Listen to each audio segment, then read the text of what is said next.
Istri Anang Hermansyah, Ashanti mendatangi Polda Metro Jaya, Jumat, tanggal 4 Februari tahun 2022. Kedatangan tersebut memenuhi panggilan penyidik untuk menjalani pemeriksaan. Tak sendiri, ia didampingi sang suami, Anang, hingga tim pengacara. Ditemui usai diperiksa, Ashanti mengucap syukur mantan rekan bisnisnya resmi jadi tersangka.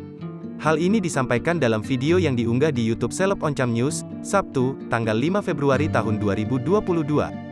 Ashanti mempolisikan mantan rekan bisnis, Martin Pratiwi atas dugaan pencemaran nama baik. Sejak beberapa tahun lalu, diketahui keduanya memang berseteru mengenai bisnis kosmetik. Laporan polisi saya atas dugaan tindak pidana pencemaran nama baik melalui media elektronik. Penyidik sudah meningkatkan proses penyidikan menjadi tersangka, kata Ashanti.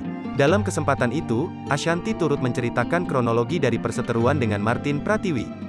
Ia menjelaskan, sempat digugat secara perdata oleh Martin Pratiwi senilai 14,3 miliar rupiah. Gugatan tersebut berkaitan mengenai dugaan wan prestasi yang dilakukan oleh pihak Ashanti.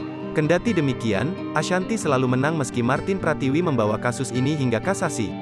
Memang ini sudah hampir bertahun-tahun dari mulai awalnya saya dilaporkan perdata. Karena perdata sudah sampai kasasi, alhamdulillah selalu permohonan kita dikabulkan, tuturnya.